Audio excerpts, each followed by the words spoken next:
Look, man, I don't know what you're talking about. Just take the truck and go. Where is it? You know exactly. He was known as the gentle giant of his Miami neighborhood, a man who fixed everyone's cars, looked after the kids, and never hesitated to help a stranger. But on a quiet evening in May 2011, Arnold Joyner Jr. was shot multiple times right in front of his own home. While working on the truck he loved, a hooded stranger approached him, exchanged a few words, and then pulled the trigger before disappearing into a white Chevy Camaro.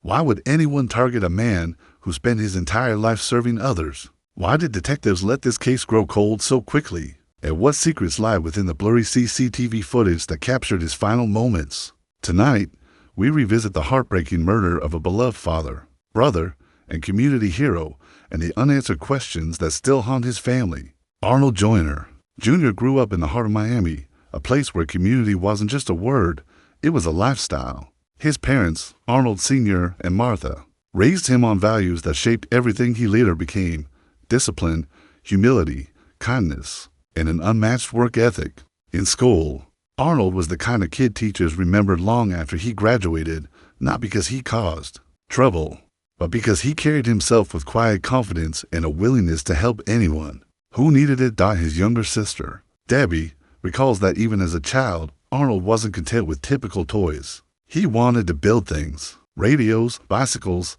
small appliances. If it could be taken apart, Arnold could figure out how to put it back together. Debbie laughs when she talks about growing up beside him. He was always messing with tools. Even when we were little, he acted like he had a full-time job fixing things. As Arnold grew older, that early talent turned into a real skill. He became the guy everyone in the neighborhood knew, the one you called when your car broke down or your sink wouldn't stop leaking. He never asked for money, never hesitated, and never made anyone feel like they were a burden. Helping people was simply part of who he was. And then there was his love for food, a trait that earned him the nickname Big Boy at family gatherings. Arnold's plate was always the fullest, stacked high with his mother's collard greens and thick slices of homemade pound cake. His family says he didn't eat like a man with a big appetite. He ate like someone who genuinely enjoyed the experience of sharing a meal with loved ones. When Arnold walked into a room, the energy lifted. When he left, the warmth left with him.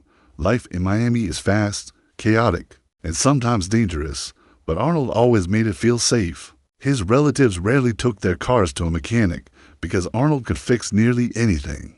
He could diagnose a problem faster than most trained professionals, simply by listening to an engine or tapping a wrench against a metal frame. He wasn't just a handyman. He was a pillar, a protector, someone who understood people, especially the ones he loved. His nieces and nephews adored him. Arnold never raised his voice at them, even when they acted out. Instead, he had a way of taking them on quiet walks around the neighborhood, listening, offering gentle advice. "They get like that once a month," he used to say, winking at them with an expression that made them burst into laughter. He cared for his siblings too. When his brother Brian needed suits for college, Arnold didn't hesitate. He bought him 5. When an elderly aunt felt lonely, he would drop by unannounced or call just to keep her company. It didn't matter how busy he was or how tired he felt from working on cars all day. Arnold always had time for the people he loved. But on May 29, 2011, the man who spent his entire life helping others, the man who made Miami feel a little safer, would become the victim of a brutal and senseless crime, a crime that still haunts his family, a crime that remains unsolved, and a crime that raises one haunting question: how could someone murder a man who spent his life doing nothing but good? Arnold Joyner Jr. wasn't just known in his family as Big Boy. He was known in the entire Miami neighborhood as the man who never turned away from anyone who needed help. Whether someone was stranded on the side of I-95, stuck in the Florida heat with a dead battery, or simply overwhelmed by life, Arnold was the kind of man who appeared without being asked. He had a way of knowing when someone was struggling, and he always stepped in gently, not for praise, not for thanks, but because he believed that taking care of others was simply the right thing to do. To Arnold, family wasn't just blood. It was community, neighbors, and anyone whose life crossed his path.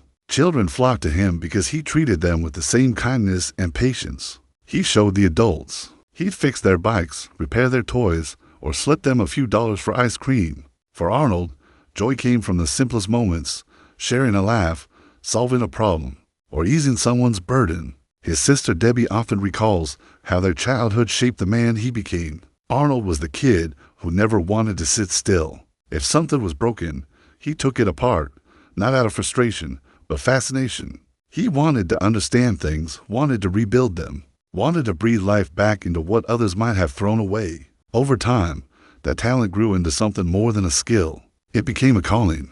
Arnold could fix anything: cars, appliances, fences, frustrations, broken days. He had a gift for mending not just objects, but people too, and his generosity extended to the very heart of the Joyner family.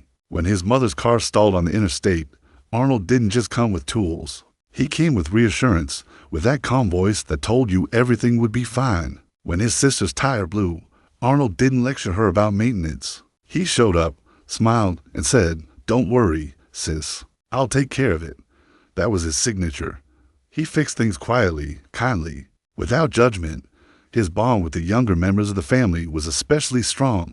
Arnold was the uncle who remembered every birthday, who bought surprise gifts for no reason, and who let the kids climb on him like a jungle gym. Debbie called him the gentle giant, and the name stuck. When the children acted out, when they became overwhelming or restless, Arnold would simply take them for a walk down the block. Those strolls weren't punishments. They were conversations, lessons, moments of connection. He always came back smiling, telling Debbie with a laugh they just needed a little air. Before giving the kids a playful wink, Arnold's generosity wasn't limited to emotional support. When his brother Brian started college and couldn't afford proper clothing, Arnold didn't hesitate. "He bought me 5 suits," Brian recalled, not because he had to, but because he believed his brother deserved to look and feel proud. Arnold supported dreams the same way he fixed machines, with care, with effort, with quiet determination. For many, Arnold wasn't just a handyman or a neighbor. He was a stabilizer, a presence that grounded the people around him. His home was a safe place, his truck a familiar sight in the neighborhood, his laugh something everyone recognized. His life wasn't defined by wealth or titles. It was defined by the impact he had on the people around him. And that's what makes his loss so devastating, because when Arnold was taken from this world, it wasn't just a life lost. It was a light, a source of comfort, a protector, a brother, a father, a friend, a good man, ripped away far too soon. To understand why Arnold Joyner's death shook Miami so deeply, you have to understand the kind of man he was, because Arnold wasn't the type of person anyone imagined ending up in a murder case. He didn't live a dangerous lifestyle. He wasn't involved in criminal activity. And he didn't make enemies. If anything, Arnold was the man people called when they needed help, guidance, or simply someone who cared enough to show up. And he always showed up. Arnold Joyner had a gift, not just for fixing cars or appliances, but for fixing situations, fixing people, fixing the atmosphere in a room. He had an energy that grounded everyone around him. His niece once said that Arnold didn't walk into rooms. He filled them, not because he was loud or demanding, but because he carried warmth like a natural aura. Family members described him as a gentle giant, a title that suited him perfectly.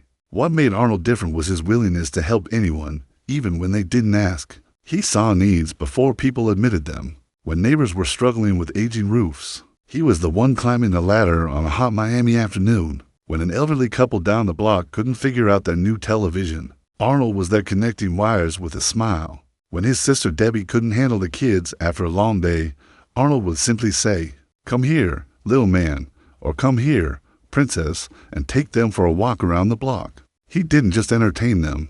He listened to them. He made the children feel important. Arnold also had a habit of surprising people with gifts. Not expensive gifts, meaningful ones. A favorite snack, a new toy for a nephew, a pair of shoes someone mentioned in passing. He remembered everything. His brother Brian still remembers the day Arnold bought him 5 suits for college. Without being asked, Brian said that moment made him feel seen and supported in a way no one else ever made me feel. Arnold cared deeply for elders, too. If an uncle felt lonely, Arnold would drop by with a hot meal or sit outside on the porch with them long after sunset. If an aunt needed a ride to a doctor's appointment, Arnold had the car running before she finished her sentence. His kindness didn't come with conditions. It was just who he was. And perhaps the most beautiful thing about Arnold was that he never bragged about helping people. He never asked for anything in return. Doing good was second nature to him, like breathing. So when his life ended violently, without warning, without explanation, the shock spread far beyond his house, far beyond his family. It shook an entire community that had come to rely on his presence. People couldn't understand how a man like Arnold, a man who avoided conflict, a man who genuinely loved others, could become the target of such brutality. It didn't make sense, and the more people thought about it, the more painful the questions became. Why him? What really happened during that brief exchange with the hooded stranger? And why did someone want Arnold dead? These questions would haunt his family for years, especially as inconsistencies began to surface in the investigation, and justice seemed to drift further and further away. In the days following Arnold Joyner Jr.'s murder, the atmosphere around the Joyner residence was heavy, almost suffocating. Neighbors who were used to seeing Arnold outside, working on cars or waving across the street, now stopped by quietly, unsure of what to say, unsure of how something so violent could happen to a man who had dedicated his entire life to helping everyone around him. Miami is a loud, ever-moving city, but on Northwest 48th Terrace, everything suddenly felt still. Debbie remembers standing on the front lawn that first night, staring at the ground where her brother's life had ended. Even after police cleared the scene, the lawn didn't look like it normally did. Grass was torn, tools were scattered, and debris remained. It didn't feel real, she said. One moment he was fixing his truck like any other day, and the next, nothing in our lives would ever be the same. As the sun set, neighbors gathered on porches, whispering, replaying the images from the surveillance footage that had quickly become the center of the investigation. The grainy recording didn't show a face, only a hooded figure approaching Arnold, and then disappearing into the white Camaro in the distance. No motive, no clear reason for why anyone would target Arnold. No answers. Arnold's mother, Martha, found herself in a state of disbelief. Her son, the one who fixed her car when it stalled, who checked in every morning, who came over to mow her lawn without ever being asked, was suddenly gone. She clung to her faith, praying aloud, hoping for strength. Why, she kept repeating, why him? Why would anyone want to hurt him? There was no argument, no known threats, no disputes in his life. Arnold didn't drink heavily, didn't gamble, didn't keep enemies. He helped everyone, friends, family, strangers. Brian, Arnold's younger brother, struggled differently. He was angry at the shooter, angry at the randomness of the act, angry that someone as peaceful and caring as Arnold could be taken so violently. And more than anything, he was angry at the silence. No arrests, no suspects publicly named, no progress updates. Days turned into weeks, and every news report about another Miami homicide reminded him of the image he couldn't get out of his head. Arnold's body in an open casket. The neighborhood, too, began to feel the weight of fear. Many residents started installing security cameras. Others wondered if the shooter had mistaken Arnold for someone else. A few speculated if the confrontation those few seconds caught on video suggested a personal issue. But the people who truly knew Arnold shut down those theories quickly. Arnold wasn't someone who created conflict. He avoided it. He didn't raise his voice. He didn't hold grudges. Whatever happened in that exchange, they believed, had blindsided him as much as his family. Arnold's home, once a lively place filled with children running around, family gatherings, and the clang of tools hitting metal, fell quiet. His truck, still unfinished, sat exactly where he left it. His family couldn't bring themselves to move it. Debbie would sit in the driver's seat some nights, gripping the steering wheel, trying to feel close to him again. She imagined him coming around the corner, wiping his hands on a rag, asking her what she was doing with his truck. But that moment would never come. The Joyner family was not only grieving a loss, they were grieving the way the loss happened. Sudden, violent, unanswered, and each passing day without justice stretched the wound even further open. They needed closure. They needed accountability. But most of all, they needed their gentle giant back. The days following Arnold Joyner Jr.'s murder were not days at all, at least not in the traditional sense. For the Joyner family, time no longer moved in hours or minutes. It moved in waves of grief, confusion, and unanswered questions. Every sunrise felt heavy, every night felt endless, and every moment in between was filled with a tormenting sense of disbelief. The man who had fixed every problem, soothed every crisis, and kept the entire family grounded was suddenly gone. And the way he was taken senseless, violent, and without warning left wounds far deeper than anyone could have prepared for. Debbie remembers the funeral as if she's still standing there in that room. I couldn't look at him for long, she said. It wasn't my brother, not the way I knew him. Arnold had been the type of person who filled any room with warmth, his laugh, his deep voice, his kindness, his jokes, his gentle strength. Seeing him lying still in an open casket broke something inside each member of the family. Sean kept touching his hand, as if a slight squeeze would bring her brother back. Brian stood silently in a corner, unable to release the tears in front of everyone. He waited until later, when he sat alone in his car. I cried so hard I thought my chest would collapse, he later admitted. It wasn't supposed to be him, but the most painful reminders came after the funeral, when the family returned home and saw the remnants of the tragedy. Bits of bone, drops of blood, tiny pieces of their brother still lying in the yard where he once fixed cars, laughed, and ate his favorite pound cake.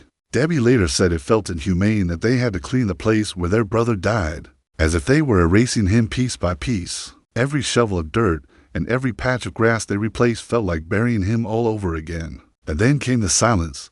Days turned into weeks and weeks into months. The police, according to the Joyner family, stopped communicating as often. Leads slowed. Calls lacked updates. The case seemed to fade from urgency, at least in the eyes of investigators. But for the Joyners, the pain only sharpened.